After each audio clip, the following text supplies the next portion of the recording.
أعوذ بالله من الشيطان الرجيم بسم الله الرحمن الرحيم السلام عليكم ورحمة الله وبركاته بسم الله والحمد لله والصلاة والسلام على خير خلق الله وعلى آله وصحبه ومن والاه أشهد أن لا إله إلا الله وأشهد أن محمدا عبده ورسوله الذي لا نبي بعده نويت التعلم والتعليم والتذكر والتذكير والنفع والاتباع والإفادة والاستفادة والحث على التمسك بكتاب الله وسنة رسوله والدعاء إلى الهدى والدلالة على خير ابتغاء وجه الله ومرضاته وقربه وثوابه سبحانه وتعالى أما بعد فقال المصنف رحمه الله تعالى نفعنا الله بعلومه وبعلوم مشايخنا في الدارين آمين فصل في أركان الإيمان أركان الإيمان ستة أن تؤمن بالله وملائكته وكتبه ورسله وباليوم الآخر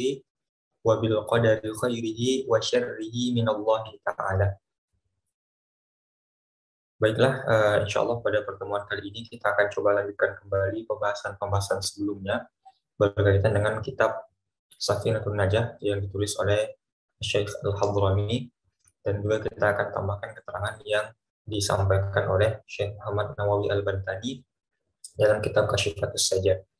Sebelumnya kita telah menyelesaikan dua bagian muqaddimah dan bagian rukun Islam.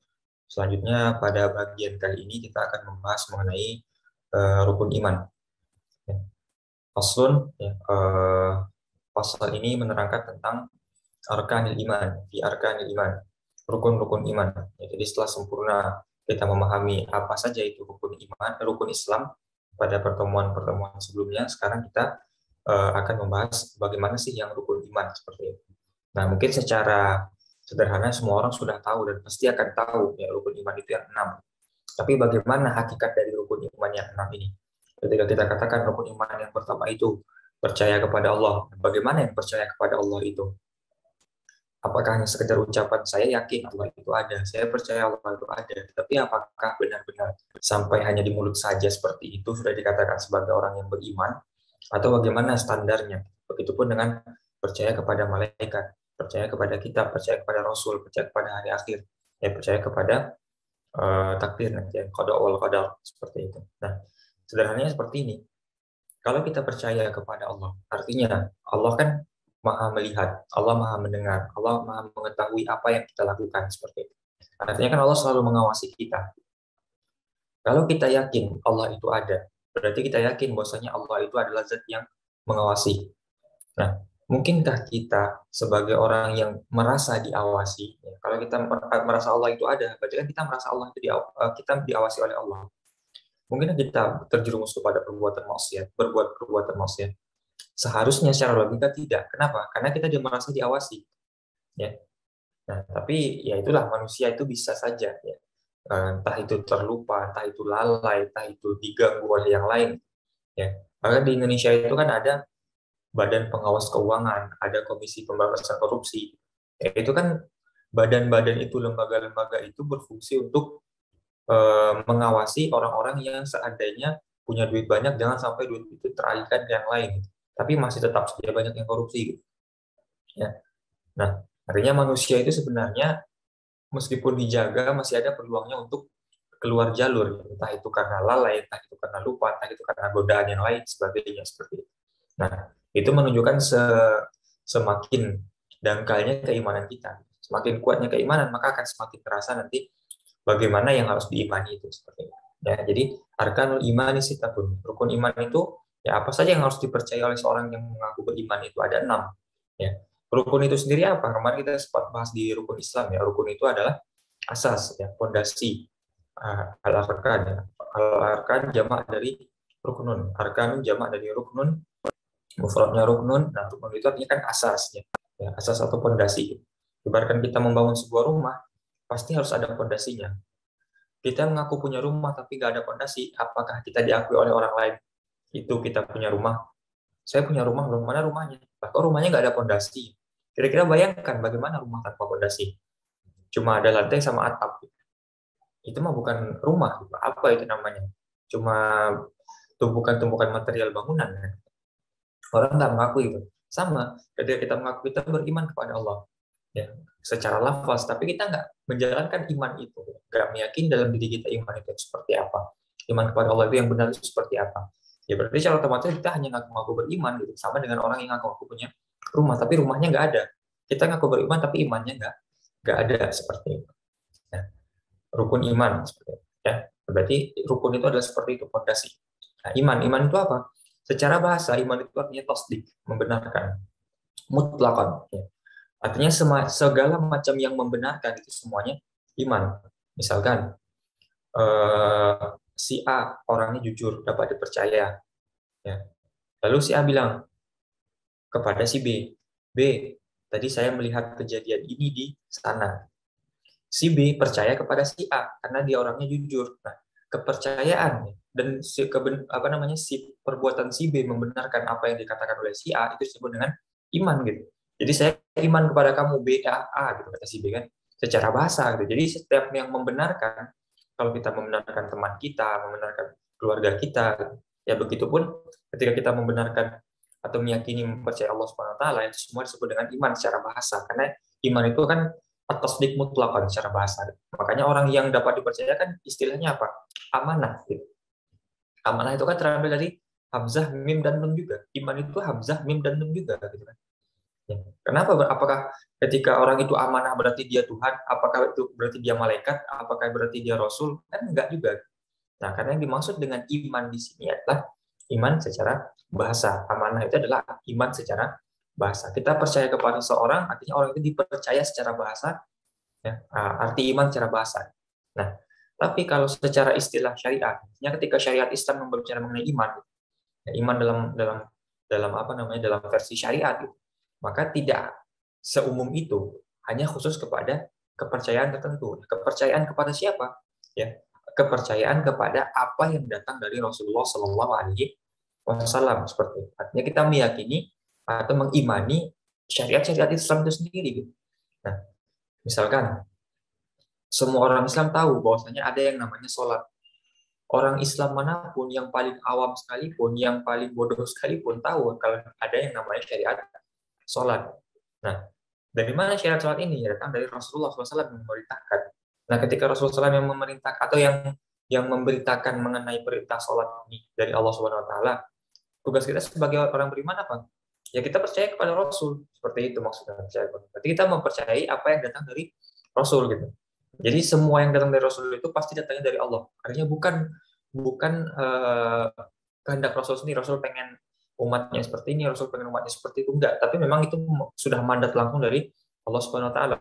Rasul itu hanya menyampaikan, kan Rasul, ya arsala yursilu, menyampaikan. Ya. Jadi Allah yang menetapkan, Rasul yang menyampaikan, kita yang menjalankan, seperti itu. Jadi sederhananya seperti itu. Nah, jadi kalau seandainya nanti ada orang yang meragukan eh, syariat itu seperti ini karena Rasulnya yang seperti itu, karena Rasulnya orang Arab, karena ini seperti ini, atau kita menganggap Rasul sendiri yang membuat syariat itu, gitu. Artinya bukan Allah yang membuat, tapi Rasul, nah itu kan akan dipertanyakan nanti keimanannya. Nah, yang iman yang benar itu bagaimana? Kita meyakini bahwasanya apa yang dibawa oleh Rasulullah SAW itu adalah benar dan datangnya dari Allah Subhanahu Wa Taala. Ada wahyu yang diantarkan kepada Rasulullah SAW seperti itu. Tidak hanya semata keinginan Rasul pengen seperti ini, pengen seperti itu, tidak seperti itu. Itu kepercayaan yang iman yang sebenarnya.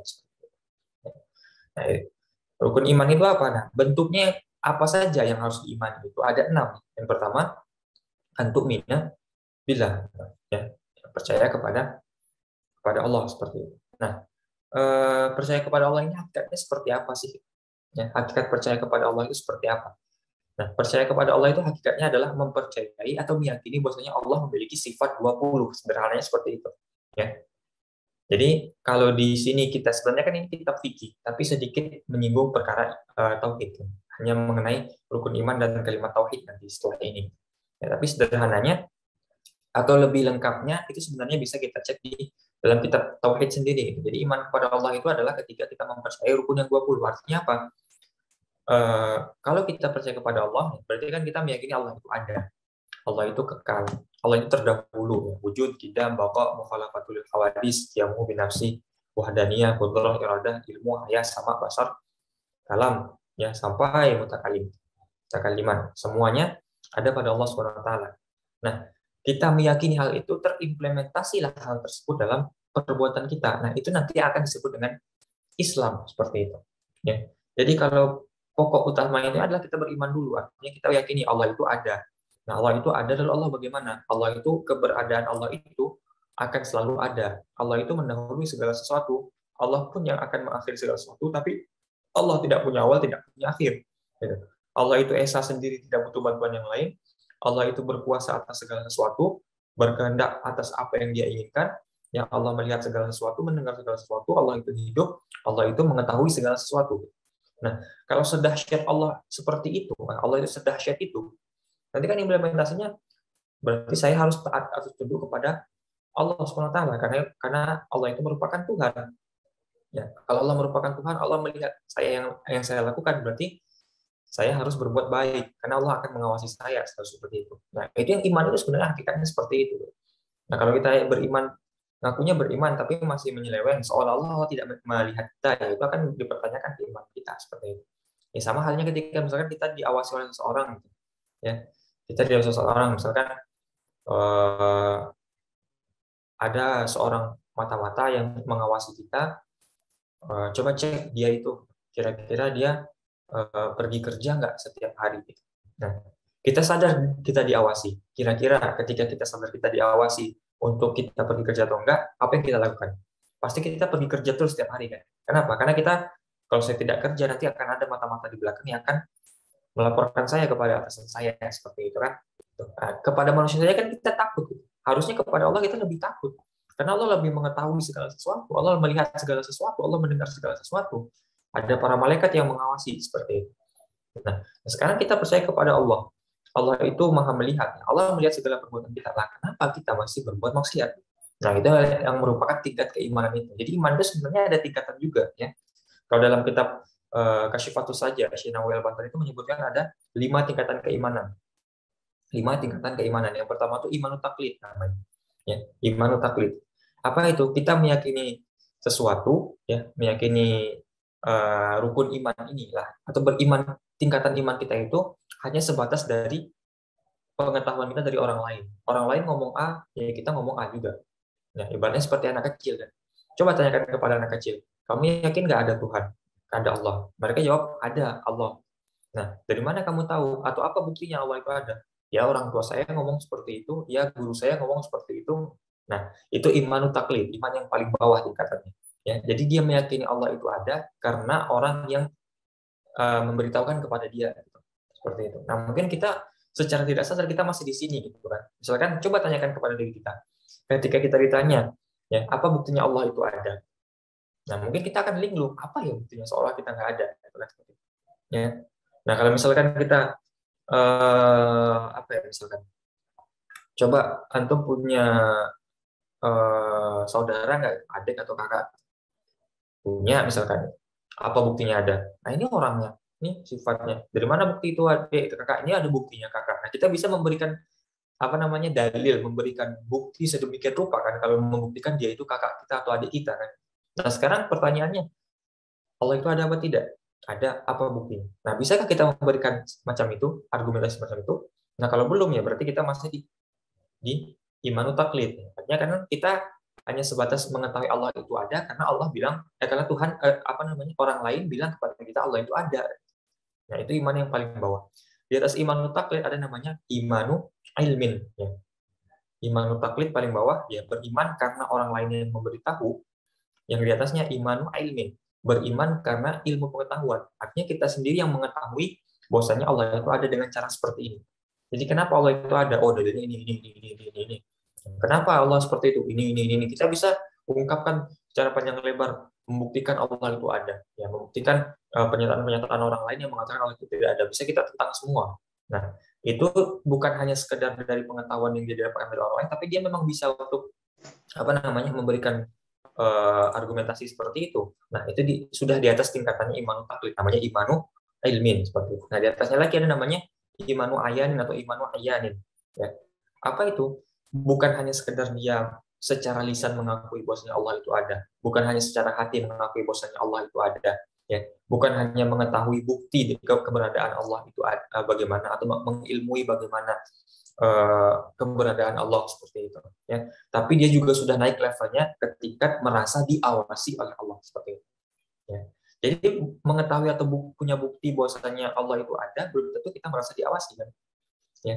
Nah, itulah orang-orang alim sekarang, orang-orang banyak sekarang itu kan, ya, orang-orang yang merasa pintar sekarang itu, mereka itu ditanya Allah itu seperti apa, Allah itu bagaimana, Allah itu pokoknya Allah itu ada apa tidak ada, buktinya apa, oh dia bisa jabarkan ini panjang lebar, artinya dia punya ilmu mungkin, tapi dia belum merasa muraqabah. Nah, tingkatannya iman yang ketiga adalah iman itu ketika dia telah merasa muraqabah, diawasi oleh Allah Subhanahu wa taala. Setiap langkah kita, oh saya kalau melangkah ke sini, ini Allah akan marah karena Allah selalu mengawasi saya. Tidak mungkin Allah lalai dari pengawasannya kepada saya. Oh, kepada saya, oh, saya berpeluang untuk berbuat baik, saya ingin menunjukkan kepada Allah bahwasanya saya ingin berbuat baik, ya. Ibaratkan seperti ini saja, misalkan contoh ke hal yang mudah, ya.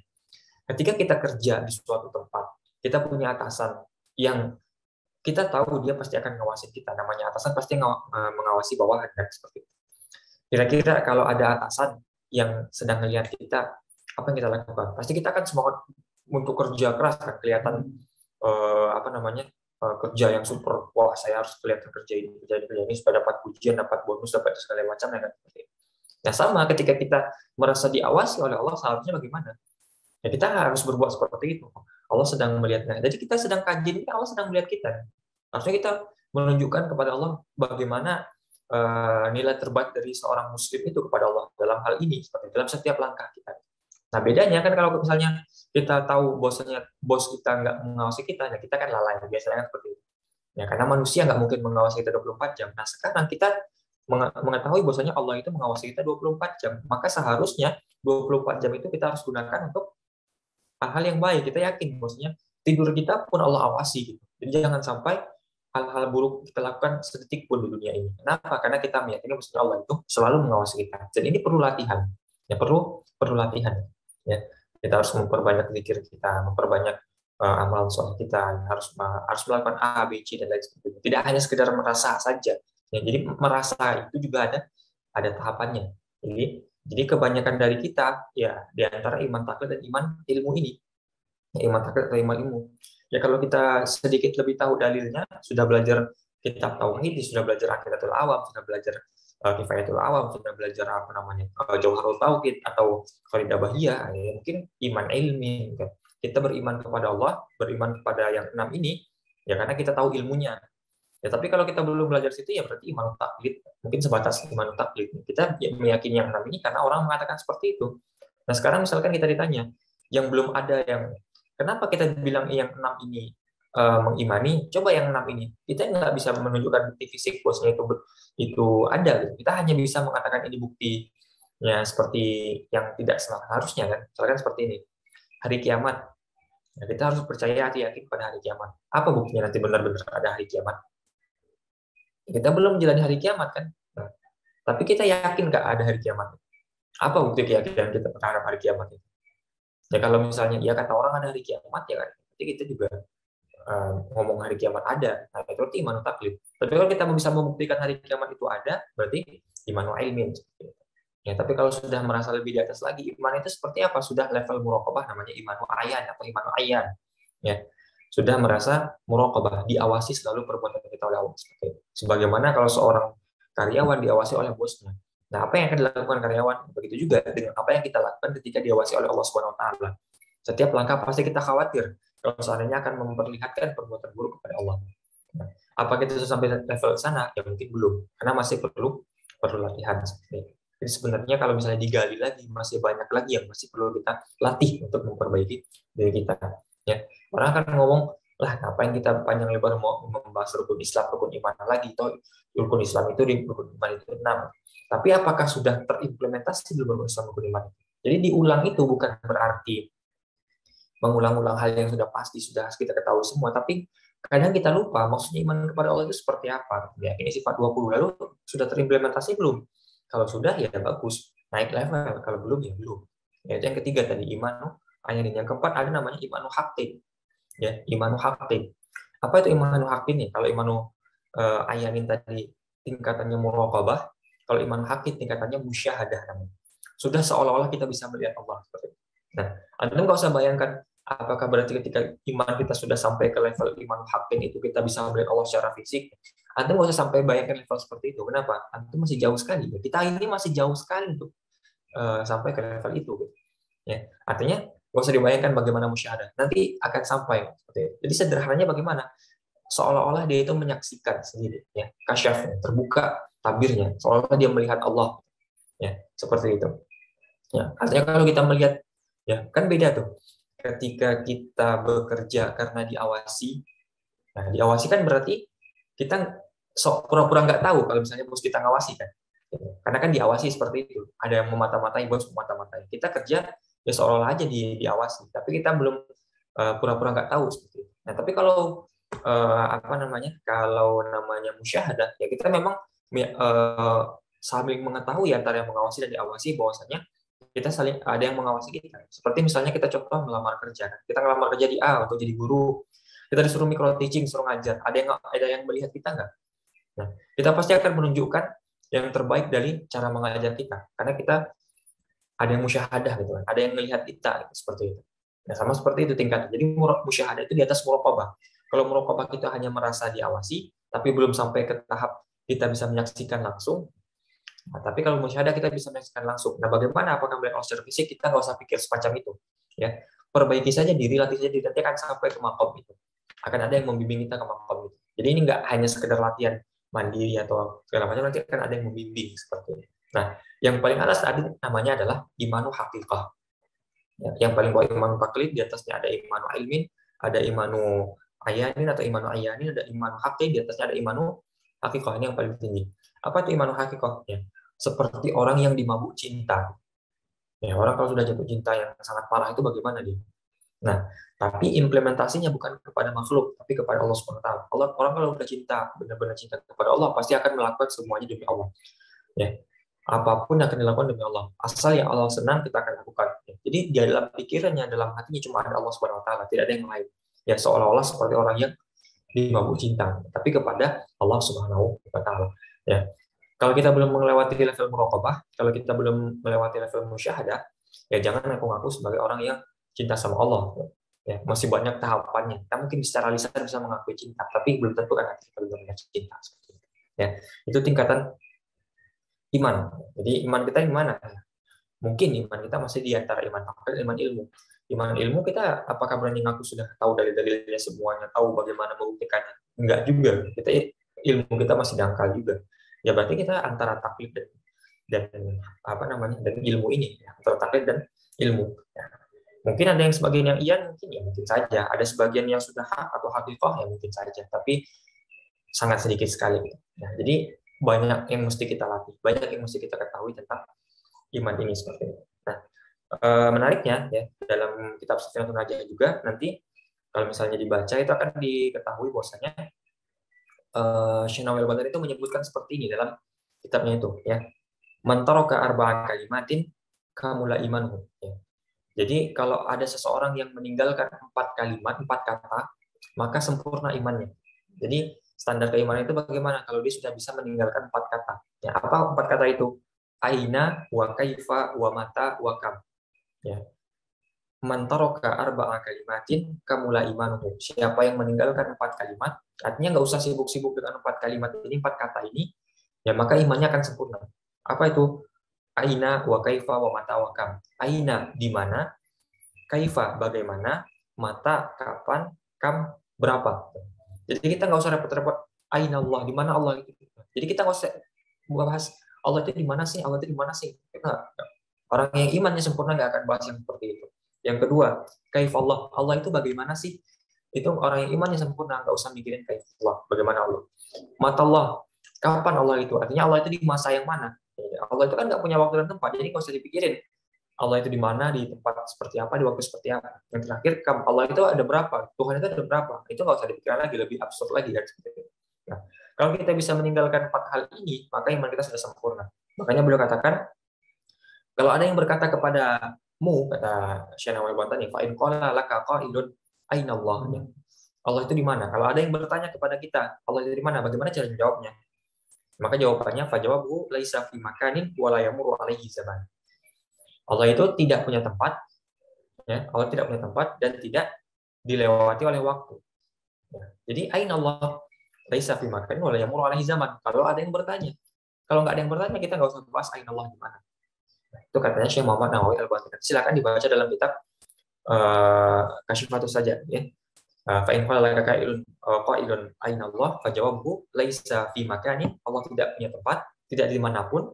Ya karena Allah yang menciptakan tempat. Bagaimana kalau seandainya Allah itu sebelum menciptakan tempat, di mana Allah? Kalau di tempat, berarti kan secara logika bisa saja Allah tanpa tempat. Ya, wala yamuru alaihi zaman. Allah tidak melewati waktu. Kenapa? Karena Allah yang menciptakan waktu.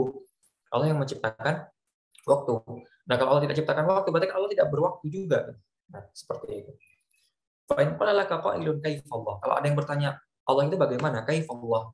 Kan Allah bagaimana? Fajawabuhu laisa kamitslihi syai'un. Ya, Allah itu tidak serupa dengan makhluk. Artinya, kalau kita misalkan bertanya, kenal nggak sama Presiden Jokowi? Kenal. Bagaimana sih Presiden Jokowi itu? Apa yang terlintas dalam pikiran kita? Presiden Jokowi itu A, B, C, D, E, ya kan? Nah, kalau kita berbicara kaif Allah bagaimana Allah, maka segala yang terlintas dalam pikiran kita Allah semacam itu berarti itu bukan Allah. Nah, karena Allah itu laisa kamitslihi syai'un. Ketika kita berbicara mengenai bagaimana sih yang Presiden Jokowi, oh dia nggak terlalu tinggi, nggak terlalu pendek, sedang. Berarti Allah nggak punya sifat tinggi, pendek, sedang, nggak ada Allah tinggi, pendek, sedang. Kenapa? Karena terlintas dalam pikiran kan. Hitam juga enggak, kulitnya putih juga enggak, sedang lah. Allah nggak mungkin hitam, nggak mungkin putih, nggak mungkin sedang juga. Ya, karena beda dengan makhluk. Nah, kalau makhluk punya sifat-sifat seperti itu, Allah nggak punya sifat seperti itu. Nah, sederhananya seperti itu. Jadi kalau kita menyifati manusia dengan cara seperti ini, berarti Allah bukan seperti itu. Ya, jadi Allah itu laisa kamitslihi syai'un, tidak ada yang serupa dengannya. Apakah Allah punya tangan? Kalau kita berpikir manusia itu punya tangan, berarti Allah nggak punya tangan. Kenapa? Laisa kamitslihi syai'un. Makanya nanti ayat-ayat yang dalam Al-Quran yang dalam tanda kutip mutasyabihat itu tidak bisa dikatakan iya saja seperti itu. Banyak orang mengatakan kan Allah itu di mana? Allah itu di atas arsy duduk kan, istawa alal arsy. Nah, bagaimana dengan ayat-ayat lain atau hadis-hadis lain yang mengatakan maksudnya Allah itu tidak di atas arsy? Bagaimana menafsirkannya? Nah, mereka hanya berpegang kepada satu dalil, tapi yang lain ditinggalkan. Sementara ada yang ayat-ayat muhkamat gitu kan, laisa kamitslihi syai'un, ya. Walam yakul lahu kufuwan ahad, tidak ada yang serupa dengan Allah, tidak ada yang satu kufu yang setara dengan Allah. Artinya kan tidak mungkin Allah itu sama dengan makhluk dari segi apapun, ya, bentuk fisiknya pasti berbeda, ini segala macamnya berbeda semua seperti itu. Ya. Yang ketiga, fa'in qala laka qailun matallah. Kalau ada yang berkata Allah itu di masa yang mana? Berarti kan kalau kita melihat manusia, misalkan Rasulullah itu kapan? Kapan Rasulullah? Ya Rasulullah itu di abad pertama Hijriah atau di tahun 517 sampai 500 sekian, 571 sampai 611 gitu kan, seperti itu. Nah, itu kan masa-masa Rasulullah seperti itu. Nah, kalau ditanya Allah itu apakah punya masa juga di rentang waktu tertentu? Jawabannya tidak. Maka bagaimana cara menjawab kalau ada yang bertanya mata Allah itu kapan adanya? Jawabannya awalun bila ibtida'in wa akhirun bila intihain. Allah itu yang pertama tanpa ada awal, Allah itu yang terakhir tanpa ada akhir. Berarti Allah itu selamanya ada seperti itu. Yang terakhir, fa in qala laka qailun kamillah. Kalau ada yang bertanya Allah itu berapa? Tuhan itu ada berapa sih? Maka jawabannya qul huwallahu ahad. Seperti itu. Ya Allah itu salah satu sendiri, tak butuh yang lain untuk membantu seperti itu. Jadi mantaraka arba'a kalimatin kamu la imanu. Kalau kita sudah nggak bertanya-tanya lagi aina Allah, kaifallah, mata Allah, dan kamillah, maka sudah insya Allah sudah sempurna iman kita. Tapi kalau masih ada dalam pertanyaan dalam diri kita, Allah itu di mana sih? Allah itu bagaimana sih? Nah, itu orang yang baru masih belajar beriman. Nah, kan nggak bertanya lagi Allah di mana, karena kita tahu Allah itu tidak di mana-mana. Ya. Allah itu tidak di mana-mana, Allah tidak bertempat.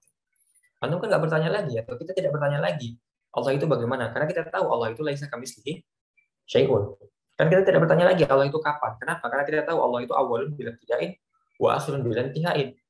Kita tidak bertanya lagi Allah itu kamillah, Allah itu berapa? Karena kita tahu qul huwallahu ahad. Katakanlah maksudnya Allah itu esa tunggal seperti itu. Nah, kalau kita sudah nggak mempertanyakan hal-hal ini lagi, maka secara prinsip kita sudah naik dari belajar beriman kepada orang yang sudah mulai mempraktekkan keimanan itu. Jadi intinya meninggalkan 4 hal ini seperti itu. Mungkin demikian untuk pertemuan kali ini. Kita cukupkan 1 rukun iman saja. Ternyata 1 rukun iman itu sudah menghabiskan waktu setengah jam. Dan ini hanya pembahasan ringkas. Kita belum buka kitab-kitab yang lain mengenai keimanan. Ini belum di kitab tauhidnya. Artinya kalau kitab tauhid nanti iman kepada Allah ini bisa berulang-ulang pertemuan seperti itu. Tapi intinya adalah kita bukan hanya mengulang yang sudah kita tahu, tapi kita mungkin memperdalam apa yang belum kita ketahui, dan juga sekaligus mengingatkan kita kalau seandainya apa yang kita ketahui sebelum ini mungkin masih dangkal atau sudah tahu tapi kita belum bisa praktekkan seperti itu. Mungkin cukup sekian dulu. Ya, wallahu a'lam. Kita tutup. Akhirul kalam, wabillahi taufiq wal hidayah. Assalamualaikum warahmatullahi wabarakatuh.